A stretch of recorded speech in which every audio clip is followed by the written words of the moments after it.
This little white logo makes me feel that I just finished my shift at Radio Shack and just got home. But in any case, finally we have some new Witcher 4 news. Keep in mind, the last time we heard anything about the Witcher 4, it was the Witcher 4 tech demo that, and I'm so proud of everyone, all of us pretty much unanimously called instantaneously fake, scripted, not the real game, and completely destroyed CDPR for their shitty lies once again. Because, man, CDPR is on an absolute roll of lying and pretending everything's fine while effectively they are burning down. And I know, some of you are extremely special and you're gonna say, oh no, CDPR didn't lie about the Witcher 4 tech demo. Obviously, it was not the Witcher 4 tech demo, it was actually the Unreal Engine 5 tech demo. Yeah, sure, of course. Tell that to the guy who was on stage with a controller in hand and was pretending to play the game while the tech demo was going on. And I'll repeat that just one more time because you're probably so stupid you need to hear it another time. There was a guy on stage, emphasized, camera literally zoomed in on the controller as he was pretending to play the tech demo of The Witcher 5. Okay? Let's get that one straight out there. CDPR are a bunch of lying DEI woke cowards. The CEO has lied multiple times at this point. His biggest lie currently is the fact that he's saying, oh no, all the people who made The Witcher 3 and all the stuff that you like, they're all here, boys. Oh, what's that? There's like 20 different studios now created from ex-CDPR developers who worked at all the games that you wanted because they left us, because they could not fall in line with our woke ideologies. By the way, did I tell you that we won a Vogue Award last year? That's right, we won a Vogue. They literally won a Vogue Award. I'm not kidding. They literally won a Vogue Award. So yeah, I really wonder what's gonna go with what's gonna happen with The Witcher 4. I mean, we already saw the absolutely DEI garbage city that they initially released with the absolute man-chin, and, well, she was just putridly, disgustingly ugly, and then how they, well, changed it to actually resemble a female at the bare minimum. So I wonder what's the future of The Witcher 4. So everybody, I am currently in some undisclosed location in Europe, and I'll be able to share where I am soon enough, but Undisclosed location in Europe, African tribal music in the background. It's Germany. It has to be Germany. it is 5 in the morning. I've been up since 2 this morning because my body has decided it's time to go. So I figured I would take this time to talk about The Witcher 4. CDPR actually just held an earnings call where they gave a presentation on the state of development, on their product, development cycles, Let's maintenance go. costs, all of that stuff. So we got some interesting information that's brand new. Yes, some people really believe that this is a real game. That this is what The Witcher 4 is gonna be like. Sad. And there's also been further discourse from Tim Sweeney, for example, on the topic of Unreal Engine 5 optimization, because let's just say a lot of people are worried about that. So I've collected all of the most interesting tidbits as far as I have been able to find, and I'm going to share them with you now so that we can talk about Witcher stuff. And before anybody asks, no, I'm not in Europe for Witcher stuff specifically. That would be cool, but that's not why I'm here, so don't get your hopes up. But first, a quick thank you to Opera GX for sponsoring this video. If you've watched this video. Okay, so like I said, CDPR just had their earnings call where they shared a bunch of interesting information. Now, some of the stuff that they talked about was more interesting than others. For example, they talked about Cyberpunk releasing on the Switch 2 back in June, and they discussed the split of physical versus digital. Apparently, only 25% of copies of Cyberpunk 2077 on the Switch 2 were digital. 3/4 of them were physical, which I just find interesting. Notably, Wait, the Switch has a place to put in a copy of the game? What the fuck? Is it like a flash drive or something? What are we talking about here?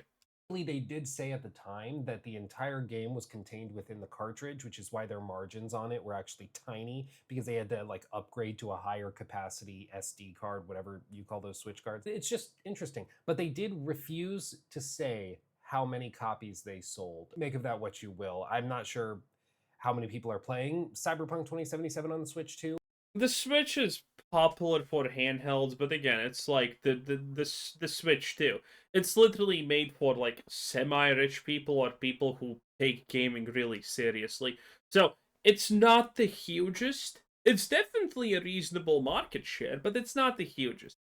And I mean, you shouldn't probably expect 1 billion copies sold, obviously. But apparently it wasn't a number that they felt comfortable sharing. Similarly, they also discussed releasing Cyberpunk on Mac Silicon, which is something they did back in July. I don't know who's playing Cyberpunk 2077 on a MacBook Pro, but you can now technically. I've previously tried playing high-end games on my MacBook Pro, and it's possible, but it's rendering at like 900p, barely hitting 30 frames, and it overheats so bad that it drops like 15 because it thermal throttles. It's just not a great experience, but hey, if you need to play on your Mac, you can do that now. There's some other things like they do. Is Mac gaming versed in being a console enjoyer? Is it? I kind of feel like it is.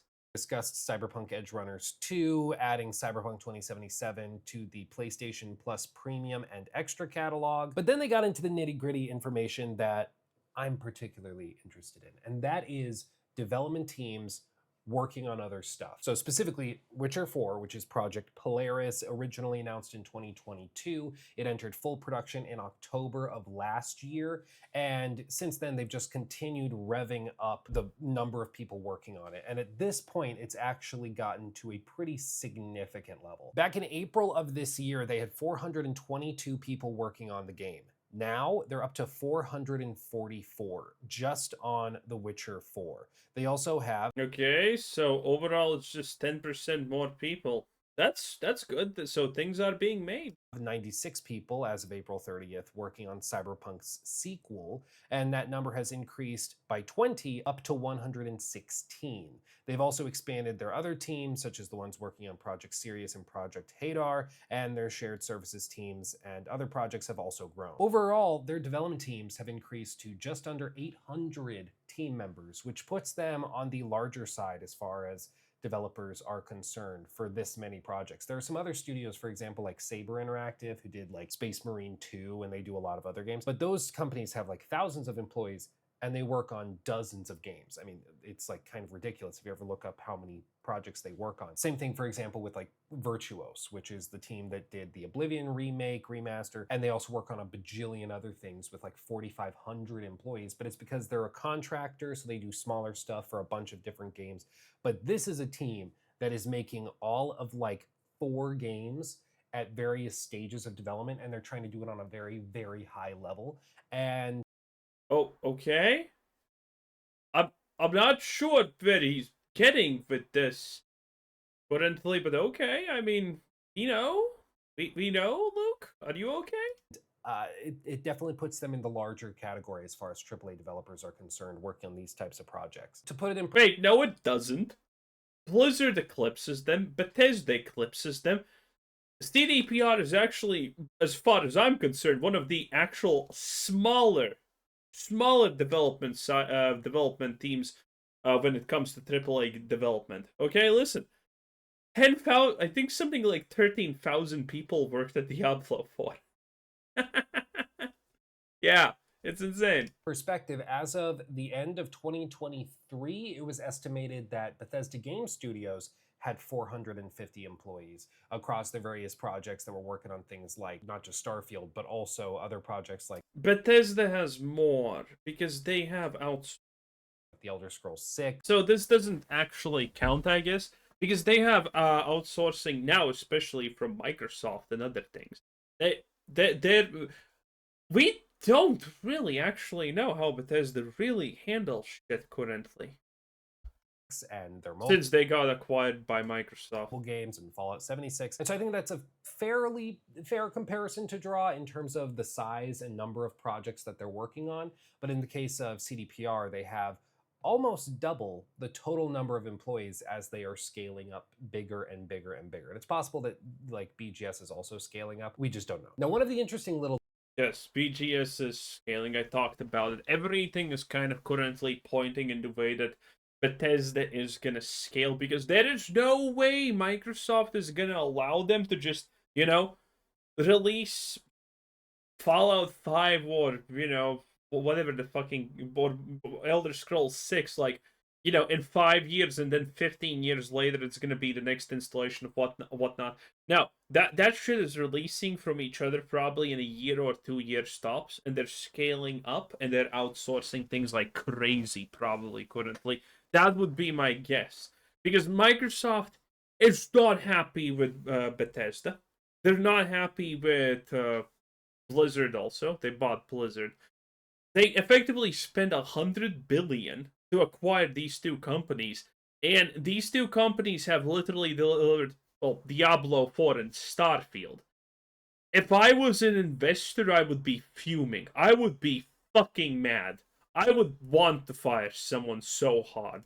Tidbits that I've noticed over the last couple of years, specifically from industry analysts looking at CDPR, is that there has been a shift in expectation from investors as it pertains to spending, because now investors and analysts are not as worried about expenditures as it relates to engine optimization or R&D and things like that. And that used to be a pretty significant chunk of spending for the company. But now all of that has pretty much been funneled outward to Epic Games because they've partnered on Unreal Engine 5. So now CDPR's books are pretty much just filled with expenses as it relates to game development. And all of that crap for like managing an engine is now Epic's problem.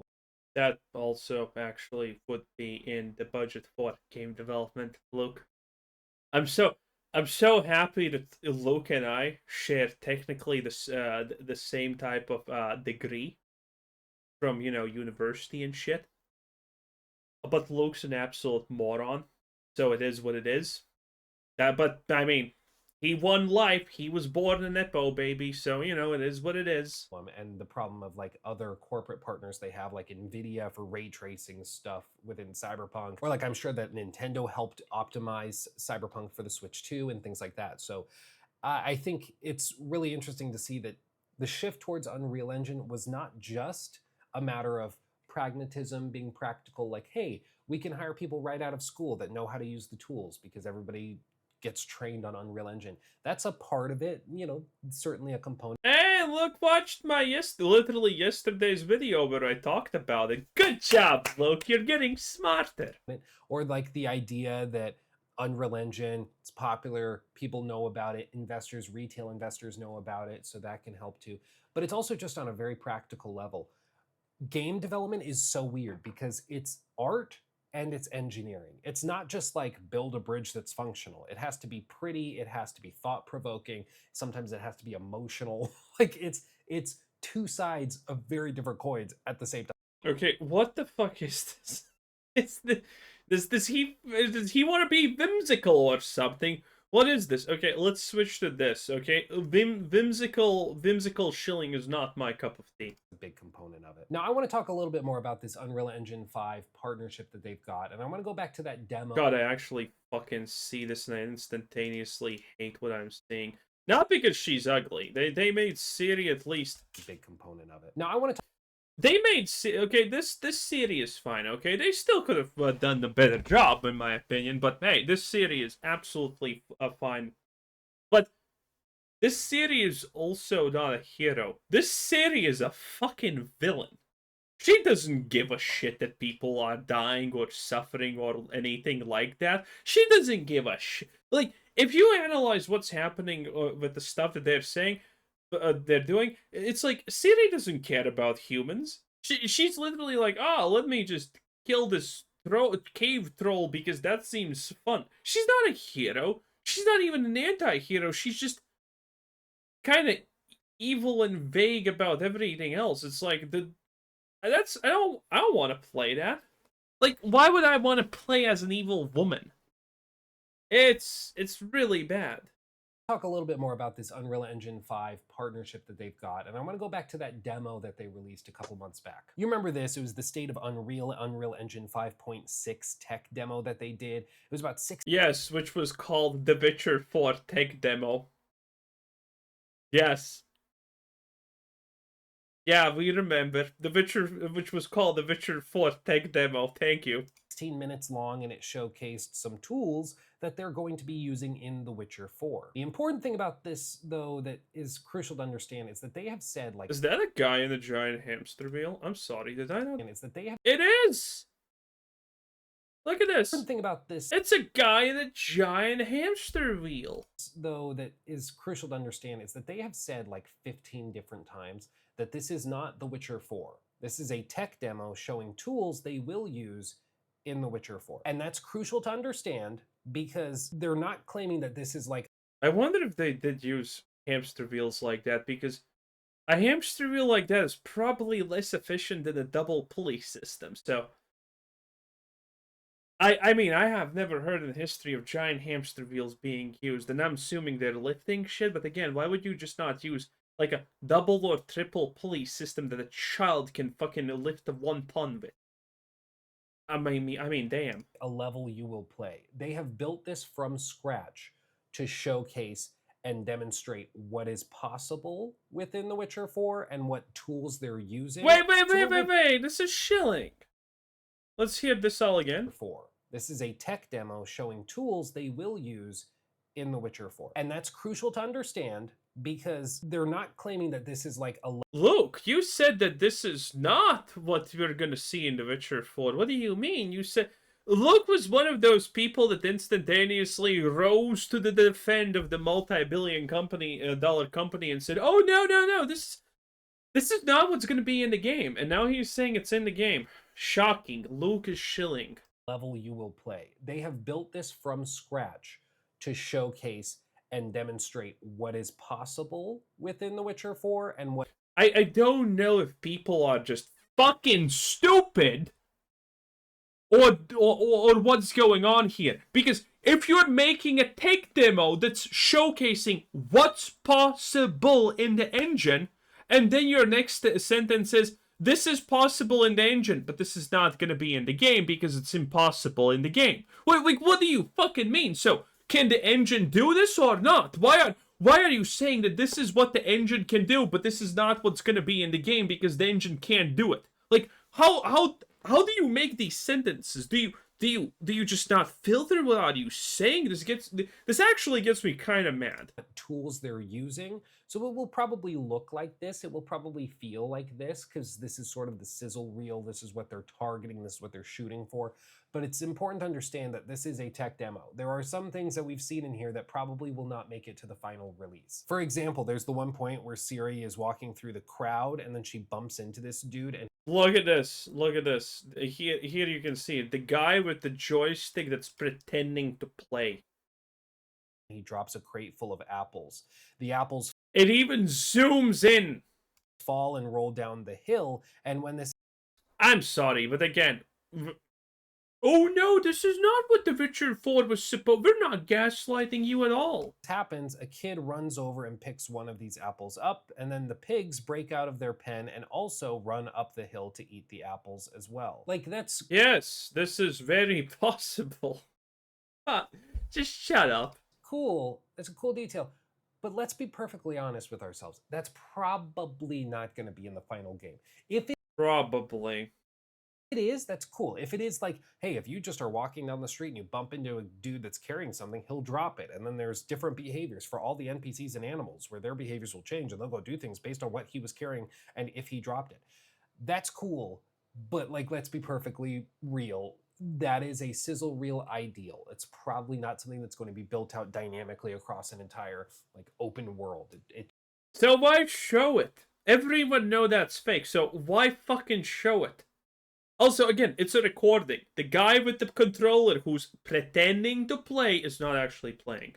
It's just, I want to be realistic here. In the same vein as being realistic as it pertains to The Witcher 4 and Unreal Engine as a partnership, optimization and performance is certainly a point of contention and concern with regards to the engine recently. Metal Gear Solid Delta is probably the one everybody's thinking of recently. It is an Unreal Engine game that just released, and even on the PlayStation 5 Oh yeah, this thing, it's really bad. Pro, It dips to like 15 FPS at times. on performance mode, it struggles to maintain a frame rate above 40 FPS. There's many sections where it's down in the like low 30s, and it's rendering at 756p according to the pixel counting that Digital Foundry did. Like, you're talking about a game that is released for full price in 2025 and on performance mode on a $750 console.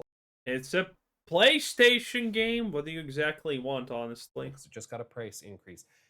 It is struggling to maintain like 35 frames at 756p. Like, the Xbox One, which was considered an outdated, like low-powered console when it dropped because it was basically a cable box, that ran games at 900p natively. And we're having trouble running games in 2025 on Unreal Engine at 756p. Like, what are we doing?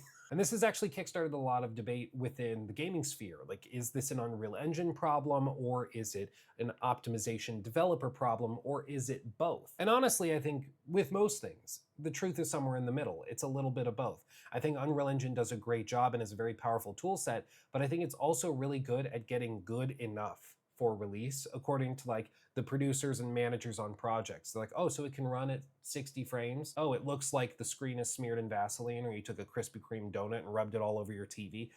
It's good enough. Like, just put it out. And that's unfortunately the mindset that a lot of these executives have, is that if they can put it out and it's good enough and people will still buy it, why optimize further? Examples of this would be Monster Hunter Wilds earlier this year. At launch, people were complaining about how poorly it ran and how badly it was optimized, but it still sold 10 million copies as of March 31st of this year. Like, even... Yeah, I mean, that's true, but now it's not selling a lot of copies. Now it's dead in the water, okay? Faking it, selling a bunch of copies, and then dooming your game to never sell a single copy again is not a good exchange most of the time. With people mentioning that it ran really poorly and was badly optimized and was kind of a mess on lower tier hardware, it still sold 8 million copies in its first 3 days. Like, can you blame them for not optimizing? You know, like, delaying it by 6 months to fix it up would be very expensive, and they pretty clearly can get away with just not, so why would they? And that was not an Unreal Engine game, to be fair, but it does show that there's this mentality in the industry that you just have to get your game running well enough to get it out the door. And if you have a devoted enough fan base, they will buy it regardless. Another example, but specifically with Unreal Engine, would be Star Wars Jedi Survivor. I personally really like that game. I think it's really good, but unfortunately, it just doesn't run very well. Even now, a little over 2 years after its release, it still doesn't run particularly well. But according to EA, it actually sold millions upon millions of copies and did very well commercially and financially, so they didn't feel the need. Well, to be honest, you know, people watching this, you need to understand one thing. Most of you watching this probably care about performance and things like that. But most of the time, the reality is the majority of players, as long as you're getting like, 45, 60 FPS and the quality of the graphics is even shit, like, people don't really care that much. Sure, better is better, obviously, but as long as you feel like the game runs smooth and the game's good, people are fine with lower graphics. Nvidia did this. They actually, they literally can they literally can see what people choose in their option, and 80% of people choose more FPS over graphics. So as long as you optimize the game to not be stuttery smooth and your graphics look like pixel bullshit, people are gonna be fine with that more than your graphics look good but it's low FPS and stuttering. Like, people are always pretty much on match choosing FPS over actually good graphics.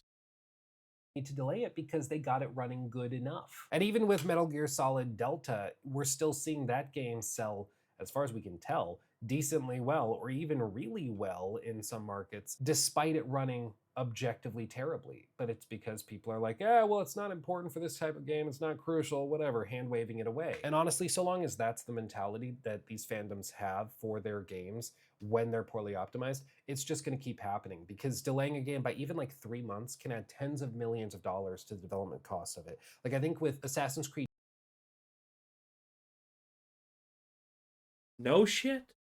Shadows, the numbers that were given by Ubisoft in an earnings call was delaying Shadows from November to February added roughly 25 million euros to the. You know what's the funniest part about this? I mean, currently the shill opinion is, oh no, Shadows was successful, the best selling game in Europe in the specific time period of April 2nd between 4 a.m. and 4 a.m. and 4 minutes. Best selling game in Europe. Absolutely 100%. If you can't figure it out, that's them lying. I mean, Ubisoft is literally firing people who work at Assassin's Creed right now. I'm not gonna talk about this, but I saw a headline. Ubisoft is already firing people who worked at Assassin's Creed Shadows. Like, almost 200 people fired. Gone. Adios. That's not what successful games do. Again, there's this giant cope, especially when it comes to Xbox, as in, oh, Xbox firing 2,000 developers? That's good, that's good. Yeah. Companies that are doing fine constantly fire people who are making the company be fine. Yeah. Game Pass, success. Oh, man. The lies never stop, do they? Development cost of that game. That's a lot of money. That's a lot of money. And doing that just to Yeah, but you're Ubisoft and you're 12 billion in debt. 20 million is not actually a lot of money, by the way. It's kind of like manageably small. optimizing, get it running a little bit better is a tall ask unless you know that your fans or your customers will not buy it unless it's polished up to that point. And in the case of Ubisoft, they know if it's poorly optimized, people just won't buy it, as we saw with Star Wars Outlaws. And so they had to delay it and polish it up. And then AC Shadows is currently, according to the most recent data, it's the top selling game, new release in Europe for all of 2025, which is kind of crazy, but it goes to show you, if you polish your game up, it will perform well. You know, assuming the game is like decent and what your customers want, but that should be a given. But going back to The Witcher 4, the primary concern is that this partnership with Epic is going to result in The Witcher 4 Stutterfest, that you're going to like boot up The Witcher 4, go through a really cinematic, beautiful opening, and then you're going to get to an open world section, and it's just going to turn into a Stutterfest immediately, because that's what a lot of Unreal Engine games. I like how Luke can't actually address the main issues that Ciri could be a completely failed protagonist because they completely destroyed her as a character for political reasons. I like how Luke cannot even approach that. That's pretty funny. Anyway, that was Luke Steffens, 10 out of 10. That's pretty much it for The Witcher. The optimization in the Unreal Engine 5 is probably going to be at least good enough, I think, so I don't really care about that too much.